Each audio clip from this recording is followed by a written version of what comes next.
Hi students, welcome to our online class. In this topic, we study the cell structures and microorganism.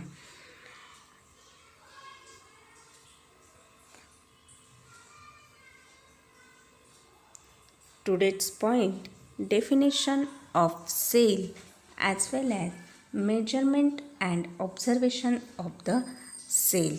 So let's start our topic. First of all, we study what is cell. We know that the cellular organizations is the very important and primary characteristic of all living organism, and that the cell is the fundamental structural and functional unit of living organism. पेशीमय रचना हे सर्व सजीवांचे मुख्य लक्षण आहे. पेशी हा सर्व सजीवांचा रचनात्मक व कार्यात्मक असा मूलभूत घटक आहे. हे मागील इयत्तेमध्ये आपण अभ्यासले आहे. आपण एक उदाहरण घेऊया की सजीवांचे शरीर अनेक सूक्ष्म घटकांनी बनलेले असते. आपण त्यालाच पेशी असं म्हणतो. There is a small and fundamental units from which the body of living organism is made is called as the cell. आपलं शरीर हे सूक्ष्म घटकांनी बनलेलं असतं, त्यालाच आपण पेशी असं म्हणतो.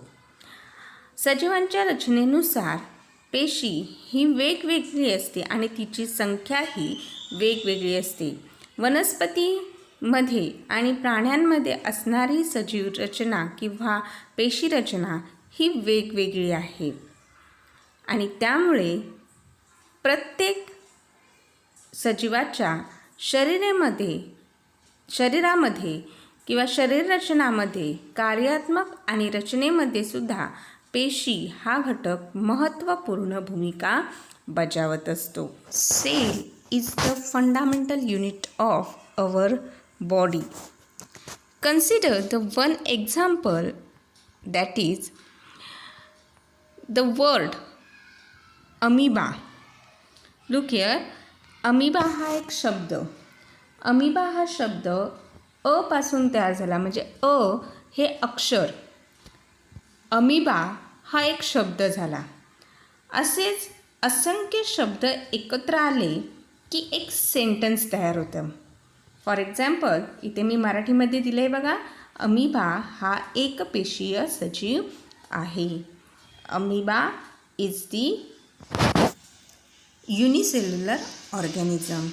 असे असंख्य सेंटेन्स एकत्र आले की एक पॅरेग्राफ तयार होतो आणि असंख्य पॅरेग्राफ एकत्र आला की एक चॅप्टर तयार होतो आणि एक चॅप्टर, असे असंख्य चॅप्टर एकत्र आले की एक बुक तयार होतं.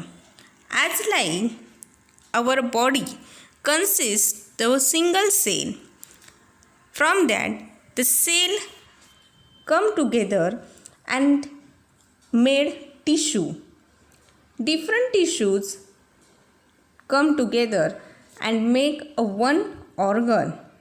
Different organ come together and make organ system, and finally the organ systems come together and make our body. म्हणजेच एक सेल ते बॉडी तयार होण्यासाठी ही जी रचना निर्माण झाली, so it is a fundamental unit. सजीवांचे कार्य आणि रचना ही पेशीच्या पातळीवर होत असते. म्हणजे प्रत्येक सेल्सची एक वेगवेगळी रचना आणि वेगवेगळी, म्हणजे स्ट्रक्चर वेगळं असतं आणि त्याचं फंक्शनसुद्धा वेगवेगळं असतं. आता एक उदाहरण इथे बघूया की ज्याच्यामध्ये amoeba is a unicellular organism. हा ऑर्गॅनिझम अन्नग्रहण कशा पद्धतीने करतो ते पहा. अमिबा प्रथम तो अन्नग्रहण करण्यासाठी त्याच्या भोवती आपलं सगळं शरीर त्या भोवती काय करतो तो त्या अन्नकणाच्या भोवती टाकतो आणि त्यानंतर तो अन्नग्रहण शरीरामध्ये करतो तो, कारण हा युनिसेल्युलर ऑर्गॅनिझम आहे, त्याला वेगळं असं ऑर्गन सिस्टीम नाही अन्न ग्रहण करण्यासाठी. त्यामुळे शरीर तो काय करतो त्या अन्नकणाच्या भोवती पूर्णपणे त्या अन्नकणाला शरीराभोवती झाकून घेतो. त्यानंतर अन्न शरीरामध्ये ॲब्सॉर्ब केलं जातं आणि ॲब्सॉर्ब केल्यानंतर त्याचं शरीरच ते अन्न डायजेस्ट करतं. डायजेस्ट झाल्यानंतर अनडायजेस्टेड भाग हा बाहेर त्याच शरीरामार्फत टाकला जातो आणि सुडोपोडियाच्या साहाय्याने अमिबा पुढे निघून जातो. This is a process in which the food is taken from the amoeba. आता ह्या दुसऱ्या चित्रामध्ये बघा की प्रत्येक प्राण्यामध्ये अन्नग्रहण करण्यासाठी अवयवांची विशिष्ट रचना झाल्याचं दिसून येते. अन्नग्रहण करण्यासाठी आपल्याला हात आहे, तोंड आहे. जनावरांमध्ये प्रत्येक जनावरांमध्ये वेगवेगळ्या पद्धतीने अन्नग्रहण केले जाते. इथे सुद्धा उदाहरण दिलं आहे. एक माणूस दाखवला आहे, त्यानंतर एक साप दाखवला आणि हत्ती यांचं उदाहरण दिलेलं आहे. आता ही जी रचना आहे, ही रचना म्हणजेच the cell discovered by firstly the scientist Robert Hooke in 1665.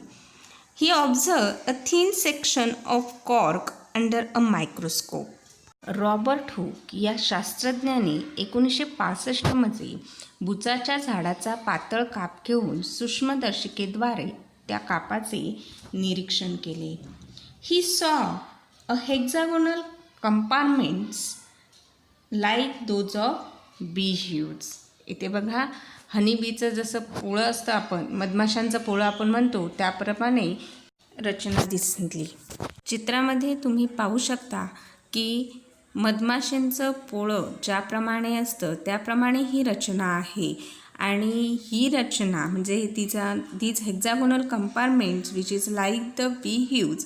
These compartments are called as the cells because this term is derived from the Latin word cella which means small room. म्हणजे हे जे hexagonal compartment like जे structure होतं त्या स्ट्रक्चरला cells हे नाव दिलं, कारण हा वर्ड लॅटिन शब्दापासून सेला या लॅटिन शब्दापासून तयार झाला. In 1838, the another two scientists, M.J. Schleiden and Theodor Schwann, formulated a theory about a cellular structure which stated all the living organisms are made up of cell and the cell is the fundamental component of living organism. M.J. Schleiden व Theodore Shawn या दोन शास्त्रज्ञांनी 1838 साली पेशीच्या रचनेविषयी सिद्धांत मांडला. त्यांनी असे स्पष्ट केले की सर्व सजीव पेशींपासून बनलेले असतात आणि पेशी हा सजीवाचा मूलभूत घटक आहे. इन 1885 द अनदर सायंटिस्ट विरशॉ यांनी सुद्धा हा सिद्धांत मांडला की पेशींचा जन्म हा पूर्वी अस्तित्वात असलेल्या पेशीमधूनच होतो. All the cells are formed from pre-existing cell. Now we study the measurement and observation of the cell. In 1673, Anton von Leeuwenhoek observed made various lenses to construct a microscope. 1673 मध्ये अँटन वॉन लुएनहॉक या शास्त्रज्ञाने विविध प्रकारची भिंगे एकत्र केली आणि त्या भिंगांमधून एक सूक्ष्मदर्शक तयार केले. He was the first to observe live bacteria and protozoan cells under the microscope. हा जो शास्त्रज्ञ आहे अँटन वॉन लुएनहॉक ह्या हा पहिला शास्त्रज्ञ आहे की ज्याने जिवंत पेशींचे निरीक्षण सूक्ष्मदर्शकाखाली केले. पेशी अत्यंत सूक्ष्म असतात. The cells are extremely small and minute. We cannot see cells without naked eyes. Micrometers and nanometers, these units are used for the measurement of their sizes. The compound microscope is used for the observing cell. Look here, the picture of the compound microscope, ज्याला संयुक्त सूक्ष्मदर्शक असं देखील म्हटलं जातं. An object on a glass slide magnifying many times by the lenses of this microscope. पेशी निरीक्षणासाठी संयुक्त सूक्ष्मदर्शकाचा वापर केला जातो, ज्यामध्ये भिंगामुळे काचपट्टीवरील वस्तू कित्येक पटीने मोठी दिसते. आता आपण इथे एक छोटंसं प्रॅक्टिकल करूया की ज्याच्यामध्ये संयुक्त सूक्ष्मदर्शकाचा म्हणजे मायक्रोस्कोपचा वापर करून कांद्याची सेल कशी दिसते ते पाहणार आहोत. यासाठी आपण एक कांद्याची फोड घेऊन त्याच्या खोलगट भागात असणारा पातळ पापुद्रा चिमट्याने अलगद वेगळा करून घेऊ आणि तो काचपट्टीवर ठेवू. हा बघा, इथं तुम्हाला दिसतो की कांद्याचा जो पातळ पापुद्रा असतो तो चिमट्याने वेगळा करून घेतल्यानंतर तो काचपट्टीवर ठेवायचा. बघा, इथे चित्रामध्ये तुम्हाला दिसतंय की काचपट्टीवरती आपण कांद्याचा पातळ पापुद्रा ठेवला. त्यानंतर त्यावर पाण्याचा थेंब टाकायचा. काचवरती पट्टीवरती पापुद्रा ठेवल्यानंतर एक पाण्याचा थेंब टाकायचा आणि हे करत असताना पापुद्राला घडी पडणार नाही याची काळजी घ्यायची. त्यावरती आयोडीन किंवा इवोसिनचं जे लिक्विड असेल त्याचा एक थेंब टाकायचा व संयुक्त सूक्ष्मदर्शकाच्या म्हणजे मायक्रोस्कोपच्या सहाय्याने त्या कांद्याच्या पापुद्राचं निरीक्षण करायचं. त्यापूर्वी पापुद्रावर आच्छादन म्हणजेच स्लाईड कवर स्लिप ठेवायला विसरायची नाही. इथे बघा, आपण कांद्याचा पापुद्रातून कांद्याच्या पेशी कशा आहेत हे पाहू शकतो. या मायक्रोस्कोपमधून कांद्याच्या पापुद्रांकडे पाहिले तर आपल्याला कप्प्यांसारखी रचना दिसते. In this way we observe the cell from the various parts of plants like leaves, bark, root tip, etc. Now we learn the cell size. There is a great variations in the shape of the cells. Their shapes are mainly related to their functions. Look here, there are the different organisms. For example, amoeba and paramecium shows the different shape. Look here, the another picture in which we show the different shape of the microorganism. The cells are many different shapes. For example, circular, rod shape, columnar, spiral, oval, and rectangular. Each cell contains various components for carrying the life processes. Cells जे आहेत ते वेगवेगळ्या प्रकारचे असतात. गोलाकार आहेत, दंडाकार असतात, स्तंभाकार आहेत, सर्पिलाकार असतात, अंडाकृती असतात, आयताकार आहेत. वेगवेगळ्या आकाराच्या पेशी आढळून येतात. सजीवांची जीवनक्रिया घडून येण्यासाठी पेशीमध्ये विविध घटक अस्तित्वात असतात. या घटकांनाच पेशी अंगके म्हणजेच सेल ऑर्गनलीज असं म्हणतात. These components are essential for the life process. These organelles are studied in details with the help of electron microscope, which can magnify images up to 2 into 10 raised to 9 2 billions times their actual size. म्हणजे ही जी पेशी अंगके आहेत, sale ऑर्गॅनेलिज आहेत, त्यांचा अभ्यास करण्यासाठी electron सूक्ष्मदर्शकाचा वापर करतात आणि ज्याची अतिसूक्ष्म